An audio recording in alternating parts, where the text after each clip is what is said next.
All right, I'm back with a living room talk for the first time in quite some time. I'm here with Amal Arulanandam, our one of our many wonderful cellists, and I'm really happy to have Amal as a composer on this new iteration of what is now the Premieres concert, formerly the Four New Works concert, but in this case it is the Premieres concert. So Amal, it's great to talk to you. It's good to see you again. You too. It's been, it's been. I guess you played on the last Array show, which was somewhat in person in November, and now we of course had to back off into a pre-recorded event again for January. So we won't be in the same room again for this show, but hopefully come spring we'll have a chance to play chamber music together again. Yeah, that would be nice. So I want to get started. First, I want to ask, you're going to be known to most of our audience as a cellist, and the people watching this as a cellist.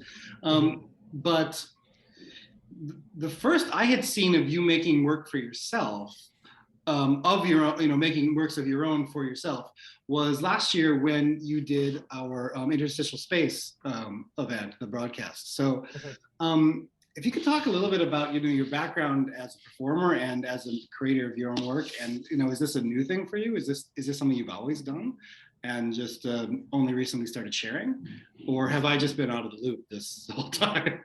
No, you haven't been out of the loop. I mean, I guess obviously I'm known almost entirely. I mean, entirely as a performer in the new music community in Toronto and elsewhere. But and so I guess that's a lot of what I do. Pretty much most of what I do outside of my cello duo, which tends to program a bit more on the, I don't want to say conservative side, but it's a little bit less out there, I guess, the stuff that we end up doing. You play more pitches than yes, exactly. Yeah. But outside of that, I'd say the majority of what I do is in the 21st century new music, weird music kind of spectrum.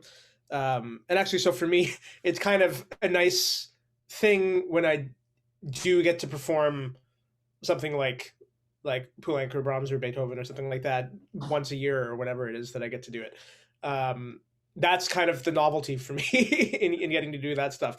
But so I've always been interested in like kind of soundscapes and things like that. But I guess being in like the early stages of the lockdown when everything was canceled and there's nothing going on, it sort of gave me a bit more time to start exploring more of that.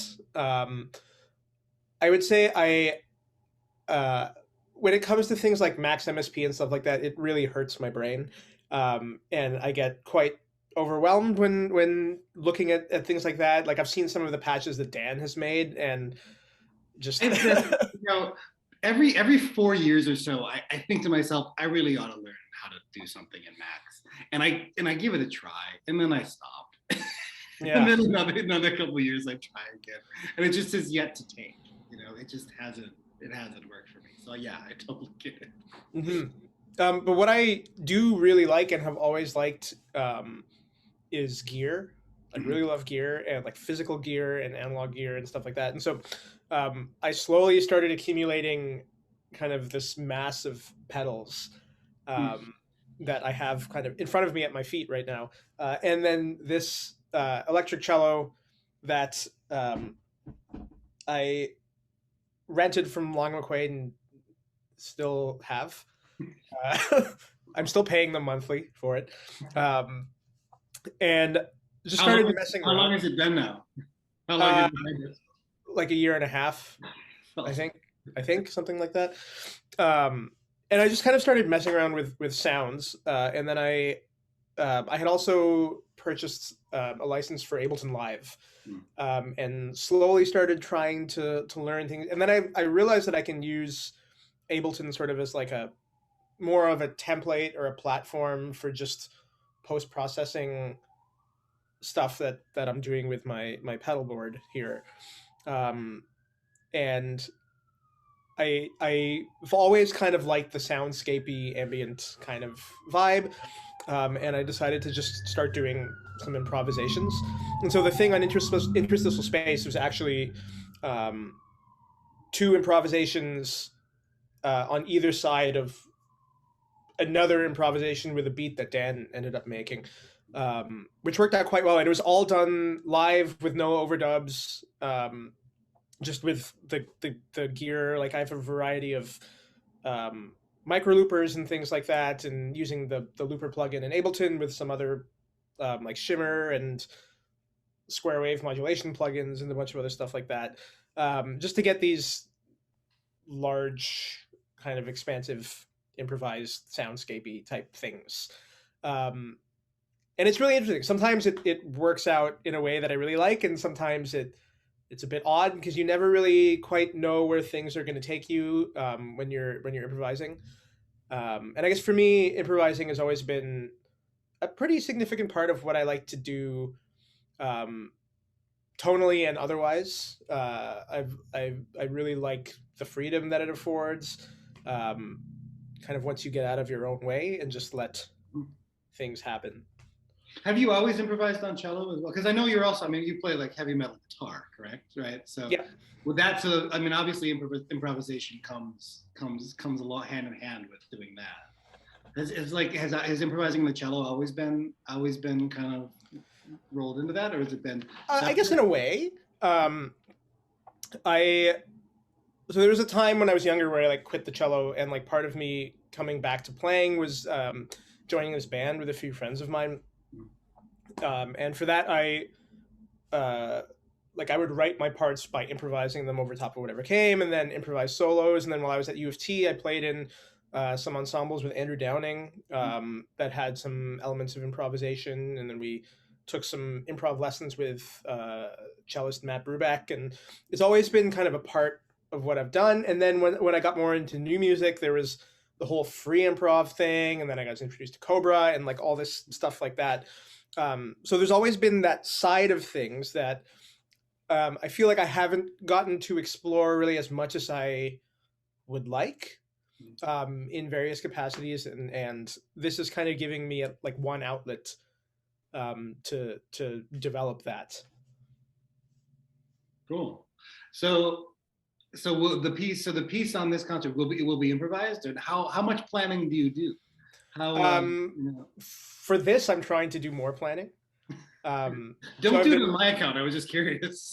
Yeah, for the Interstitial Space concert, like I said, all of that was just improvised on the spot, and then I had these recordings that I really liked, and we found a way to kind of thread them together in a way that really worked. And so, I mean, my plan is to have a general framework or idea that I want to start with, and then we'll kind of see where it goes. Awesome. So it's and it's can you show us the rig if you're sitting? Yeah, it's a bit of cable vomit down here, but I can show you. Hold on, I'm plugged into like a million things. Sorry to ask. Let's see what I can do. What can I bring? Oh, I think I figured it out. Okay, so this is my spaceship of a board. How much of that can you see? The whole thing, I think. Yeah, that's great. Okay, so yeah, I have this. This thing here is a MIDI controller that controls parameters in mostly everything on this board, as well as Ableton Live. I have just like a little mixer thing here, just to deal with faders and some of the effects, sends and returns. Yeah, and then I can show you if this will work. Am I able to do this? That's the big question. Yes. No, I can't screen share. But then I have my Ableton template that I have preset and then just mess with during the course of the thing. Cool. Mm-hmm. Do you have a title out of curiosity? Because Not yet. Titling things are the worst. I'm really bad at titling anything. Titling's hard. Yeah, with the title for the interstitial space piece, I basically asked a bunch of people, and my partner came up with the idea that I liked most.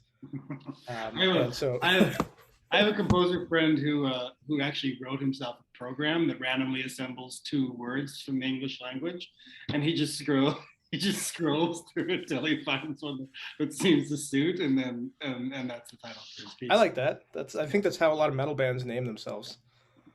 Cool. Well, anything else you want to say about this particular side of your work, and do you see it? I mean, it seems like it's something you're doing more and more of.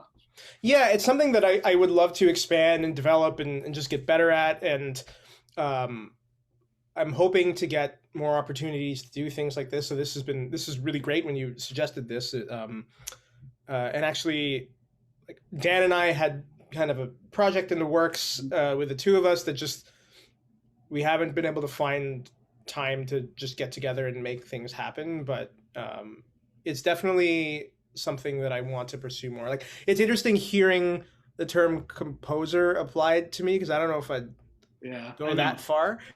But I still very much feel like I'm still very much a cellist in this context, and just using it as in a different way, more of a like, I mean, I use my acoustic cello as like a sound palette too, but this is in a very different way. And like sometimes I find that my like acoustic cellist brain gets in the way of what I'm doing here. I start thinking, okay, you got to be more virtuosic and fill in all the space and blah, blah, blah, blah, and like all this stuff, because as classical musicians, we're like scared of emptiness and scared of silence and scared of just static. And just letting something just sit there and doesn't have to develop immediately. It's true. It's the urge to develop is like something that we really have to conquer. Yeah, absolutely. And that's a lot of why I like this sort of ambient soundscapey thing, is because it's okay to let it breathe and sit for a little while before doing something. Or introducing a new exactly, or like before introducing a new element or something like that. So it's kind of an ever growing process for me. And also just like, it's amazing now with some of this gear, just the depth of options and the sounds and the things that are available in like such a small enclosure can be almost as daunting or overwhelming as some of the software that we're working with. And so that's also kind of an ever developing journey and discovering more things with some of these pedals as I go along. Yeah. Cool. Mm-hmm. All right, man. Well, I think we'll call it quits there, and it's good to see you, good to talk to you, and I can't wait to hear this thing. Like, it's going to be really fun. Yeah. All right. Well, I'll let you go, and have a great night. Thanks so much. Take care. Yeah. Bye-bye. See you.